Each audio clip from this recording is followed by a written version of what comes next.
ब्रह्मा जी बोले, उन वृतांतों को सुनकर वह दीक्षित पुत्र अपने भाग्य की निंदा करके किसी दिशा को देखकर अपने घर से चल पड़ा। कुछ काल तक चलने के पश्चात वह यज्ञदत्त पुत्र दुष्ट गुण निधि थक जाने के कारण उत्साहहीन होकर वहीं रुक गया। वह बहुत बड़ी चिंता में पड़ गया कि अब मैं कहाँ जाऊं, क्या करूं। मैंने विद्या का अभ्यास भी नहीं किया और न तो मेरे पास अत्यधिक धन ही है। दूसरे देश में तत्काल सुख तो उसी को प्राप्त होता है जिसके पास धन रहता है। यद्यपि धन रहने पर चोरों से भय होता है, किंतु यह विघ्न सर्वत्र उत्पन्न हो सकता है। अरे, याजक के कुल में जन्म होने पर भी मुझ में इतना बड़ा दुर्व्यसन कैसे आ गया, यह आश्चर्य है। किंतु भाग्य बड़ा बलवान है, वही मनुष्य के भावी कर्म का अनुसंधान करता है। मैं भिक्षा मांगने के लिए नहीं जाता हूँ, मेरा यहाँ कोई परिचित भी नहीं है और न मेरे पास कुछ धन ही है। मेरे लिए कोई शरण तो होनी ही चाहिए। सदैव सूर्योदय होने के पूर्व ही मेरी माता मुझे मधुर भोजन देती थी। आज मैं यहाँ किससे मांगू? मेरी माता भी तो यहाँ नहीं है। ब्रह्मा जी बोले, हे नारद, इस प्रकार बहुत सी चिंता करते हुए वृक्ष के नीचे बैठे बैठे वह अत्यधिक दीनहीन हो उठा। इतने में सूर्य अस्ताचल को चला गया। इसी समय कोई शिव भक्त मनुष्य अनेक प्रकार की परम दिव्य पूजा सामग्रियां लेकर शिवरात्रि के दिन उपवास पूर्वक महेश्वर की पूजा करने के लिए अपने परिवारजनों के साथ नगर से बाहर निकला। शिवजी में रत चित्त वाले उस भक्त ने शिवालय में प्रवेश करके सावधान मन से यथोचित रूप से शंकर की पूजा की। भगवान शिव के लिए लगाए गए नैवेद्य के पकवानों की गंध को सूंघकर पिता के द्वारा परित्यक्त, मात्रहीन तथा भूख से व्याकुल यज्ञदत्त का पुत्र वह ब्राह्मण गुणनिधि उसके पास पहुंचा। उसने सोचा कि ये सभी शिव भक्त जब रात्रि में सो जाएंगे तब मैं शिव पर चढ़ाए गए इस विविध नैवेद्य को भाग्यवश प्राप्त करूंगा। ऐसी आशा करके वह भगवान शंकर के द्वार पर बैठ गया और उस भक्त के द्वारा की गई महापूजा को देखने लगा। भक्त लोग जिस समय भगवान शिव के सामने नृत्य गीत आदि करके सो गए, उसी समय वह नैवेद्य को लेने के लिए भगवान शिव के मंदिर में घुस गया। वहां पर जल रहे दीपक के प्रकाश को मंद देखकर पकवानों को देखने के लिए अपने उत्तरीय वस्त्र को फाड़ करके बत्ती बनाकर दीपक को प्रकाशित कर यज्ञदत्त के उस पुत्र ने आदर पूर्वक शिव के लिए लगाए गए बहुत से पकवानों के नैवेद्य को एकाएक सहर्ष उठा लिया। इसके बाद उस पकवान को लेकर शीघ्र ही बाहर जाते हुए उसके पैर के आघात से कोई सोया हुआ व्यक्ति जग उठा। शीघ्रता करने वाला यह कौन है? इसे पकड़ो। इस प्रकार भययुक्त ऊंची वाड़ी में वह व्यक्ति चिल्लाने लगा। भयवश वह ब्राह्मण जब भाग रहा था उसी समय वहां पुर रक्षकों ने पहुंचकर उसे मारा, जिससे वह अंधा होकर तत्काल मर गया। हे मुने, यज्ञदत्त के उस पुत्र ने निश्चित शिव की ही कृपा से नैवेद्य को खा लिया था, न कि अपने भावी पुण्य फल के प्रभाव से।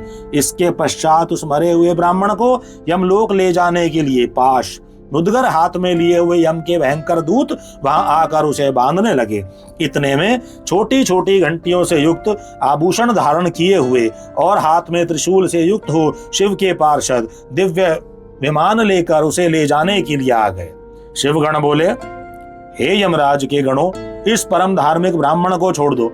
यह ब्राह्मण दंड के योग्य नहीं है। इसके समस्त पाप भस्म हो चुके हैं। इसके अनंतर शिव पार्षदों के वचन सुनकर यमराज के गण आश्चर्यचकित हो गए और महादेव जी के गणों से कहने लगे। शंभू के गणों को देखकर डरे हुए तथा प्रणाम करते हुए यमराज के दूतों ने इस प्रकार कहा कि हे गणों, यह ब्राह्मण तो दुराचारी था।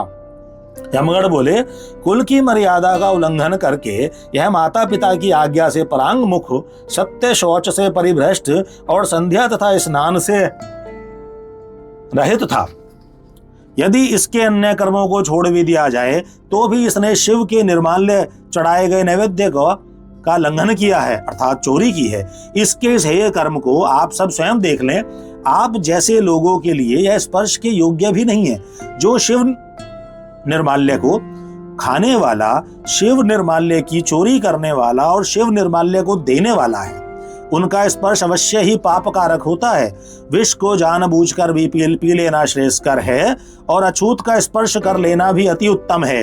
किंतु यदि कंठगत प्राण होने पर भी शिव निर्माल्य का सेवन उचित नहीं है। धर्म के विषय में आप सब जिस प्रकार प्रमाण हैं वैसे हम लोग नहीं हैं। हे शिवगण सुनिए, यदि इसमें धर्म का लेश मात्र भी हो तो हम सब उसे सुनना चाहते हैं। यमों के दूतों की इस बात को सुनकर शिव के पार्षद भगवान शिव के चरण कमल का स्मरण करके कहने लगे। शिव के सेवक बोले, हे यम किंकरो, जो सूक्ष्म शिव धर्म है, जिन्हें सूक्ष्म दृष्टि वाले ही जान सकते हैं, उन्हें आप सदृश स्थूल दृष्टि वाले कैसे जान सकते हैं। हे यमदूतों, पाप रहित इस यज्ञ दत्त पुत्र ने यहाँ पर जो पुण्य कर्म किया है उसे सावधान होकर सुनो। इसने शिवलिंग के शिखर पर पड़ रही दीपक की छाया को दूर कर दिया और अपने उत्तरीय वस्त्र को फाड़कर उससे दीपक की वर्तिका बनाई और फिर उससे दीपक को पुनः जलाकर उस रात्रि में शिव के लिए प्रकाश किया है। हे किंकरों, इसने उस कर्म के अतिरिक्त अन्य भी पुण्य कर्म किया है। शिव पूजा के प्रसंगों में इसने शिव के नामों का श्रवण किया और स्वयं उनके नामों का उच्चारण भी किया है।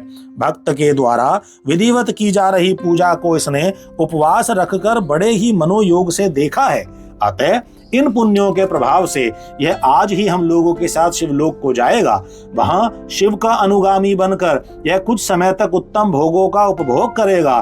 तत्पश्चात अपने पाप रूपी मैल को धोकर यह कलिंग देश का राजा बनेगा, क्योंकि यह श्रेष्ठ ब्राह्मण निश्चित ही शिव का प्रिय हो गया है। हे यमदूतों, अब इसके विषय में कुछ कहने की आवश्यकता नहीं है। तुम लोग जैसे आए हो वैसे ही अति प्रसन्न मन से अपने लोक को चले जाओ। ब्रह्मा जी बोले, हे मुनीश्वर, उनके वाक्य को सुनकर परांग मुख हुए समस्त यमदूत अपने लोक को लौट गए। हे मुने, गणों ने यमराज से गुण निधि के उस संपूर्ण वृतांत का निवेदन किया और शिव दूतों ने उनसे जो कहा था वह समाचार आरंभ से उन्हें सुना दिया। धर्मराज बोले, हे गणों, तुम सब सावधान होकर मेरे इस वाक्य को सुनो। जैसा आदेश दे रहा हूं वैसा ही प्रेम पूर्वक तुम लोग करो। हे गणों, इस संसार में जो श्वेत भस्म से त्रिपुंड धारण करते हैं उन सभी को छोड़ देना और यहाँ पर कभी मत लाना। हे गणों, जो श्वेत भस्म से शरीर में उद्दलन करते हैं उन सबको तुम लोग छोड़ देना और यहाँ कभी मत लाना। इस संसार में जिस किसी भी कारण से जो शिव का वेश धारण करने वाले हैं उन सभी लोगों को भी छोड़ देना और यहाँ कभी मत लाना। इस जगत में जो रुद्राक्ष धारण करने वाले हैं या सिर पर जटा धारण करते हैं उन सबको तुम लोग छोड़ देना और यहाँ कभी मत लाना। जिन लोगों ने जीविका के निमित्त हो शिव का वेश धारण किया है उन सबको भी छोड़ देना, यहाँ कभी मत लाना। जिन्होंने दंभ या छल प्रपंच के कारण ही शिव का वेश धारण किया है उन सबको भी तुम लोग छोड़ देना और यहाँ कभी मत लाना। इस प्रकार उन यमराज ने अपने सेवकों को आज्ञा दी, जिसको सुनकर उन लोगों ने कहा कि जैसी आपकी आज्ञा है वैसा ही होगा। ऐसा कहकर वे मंद मंद हंसते हुए चुप हो गए। ब्रह्मा जी बोले, इस प्रकार शिव पार्षदों ने यमदूतों से उस ब्राह्मण को छुड़ाया और वह पवित्र मन से युक्त होकर शीघ्र ही उन शिवगणों के साथ शिवलोक को चला गया। वहां पर सभी सुख भोगों का उपभोग करके तथा भगवान सदाशिव एवं पार्वती की सेवा करके वह दूसरे जन्म में कलिंग देश के राजा अरिंदम का पुत्र हुआ। उस शिव सेवा परायण बालक का नाम दम हुआ। बालक होते हुए भी वह अन्य शिशुओं के साथ शिव की भक्ति करने लगा। क्रमशः उसने युवावस्था प्राप्त की और पिता के परलोक गमन के पश्चात उसे राज्य भी प्राप्त हुआ। उसने प्रेम पूर्वक अनेक शिव धर्मों को प्रारंभ किया। हे ब्रह्मन, दुष्टों का दमन करने वाला वह राजा दम शिवालयों में दीपदान के अतिरिक्त अन्य कोई धर्म नहीं मानता था। उसने सभी ग्राम और जनपद प्रमुखों को बुला करके यह आदेश दिया कि तुम लोगों को शिवालय में दीप प्रज्वलन की व्यवस्था करनी है। यदि किसी के क्षेत्र में ऐसा नहीं हुआ तो यह सत्य है कि उस क्षेत्र का वह प्रधान निश्चित ही मेरे द्वारा दंड पाएगा। दीपदान से भगवान शिव संतुष्ट होते हैं, ऐसा श्रुतियों में कहा गया है। जिसके गांव के चारों ओर जितने भी शिवालय हों वहां सदैव बिना कोई विचार किए ही दीपक जलाना चाहिए। अपनी आज्ञा के उल्लंघन के दोष पर मैं निश्चित ही अपराधी का सिर काट लूंगा। इस प्रकार उस राजा के भय से प्रत्येक शिव मंदिर में दीपक जलाए जाने लगे। इस प्रकार जीवन पर्यंत इसी धर्माचरण के पालन से राजा दम धर्म की महान समृद्धि प्राप्त करके अंत में काल धर्म की गति को प्राप्त हुआ। अपने इस दीप वासना के कारण शिवालयों में बहुत से दीपक प्रज्वलित करके वह राजा दूसरे जन्म में रत्नमय दीपकों की शिखाओं को आश्रय देने वाली अलकापुरी का राजा कुबेर हुआ। इस प्रकार भगवान शंकर के लिए अल्प मात्र भी किया गया धार्मिक कृत्य समय आने पर फल प्रदान करता है। यह जानकर उत्तम सुख चाहने वाले लोगों को शिव का भजन करना ही चाहिए। कहाँ सभी धर्मों से सदा ही दूर रहने वाला दीक्षित का पुत्र और कहाँ दैव योग से धन चुराने के लिए शिव मंदिर में उसका प्रवेश एवं स्वार्थवश दीपक की वृत्ति को जलाकर शिवलिंग के मस्तक पर छाए हुए अंधकार को दूर करने के लिए किया गया उसका पुण्य, जिसके प्रभाव से उसने कलिंग देश का राज्य प्राप्त किया और सदैव धर्म में अनुरक्त रहने लगा। पूर्व जन्म के संस्कार के उदय होने के कारण ही शिवालय में सम्यक रूप से मात्र दीपक को जलाकर उसने यह दिक्पाल कुबेर की महान पदवी प्राप्त कर ली। हे मुनीश्वर, देखिए यह मनुष्य धर्मा इस समय इस लोक में रहकर इसका भोग कर रहा है। इस प्रकार यज्ञदत्त के पुत्र गुण निधि के चरित्र का वर्णन कर दिया, जो शिव को प्रसन्न करने वाला है और जिसको सुनने वाले की सभी कामनाएं पूर्ण हो जाती हैं। गुण निधि ने सर्वदेवमय भगवान सदाशिव से जिस प्रकार मित्रता प्राप्त की, अब मैं उसका वर्णन आपसे कर रहा हूं। हे तात, एकाग्रचित्त होकर आप सुने।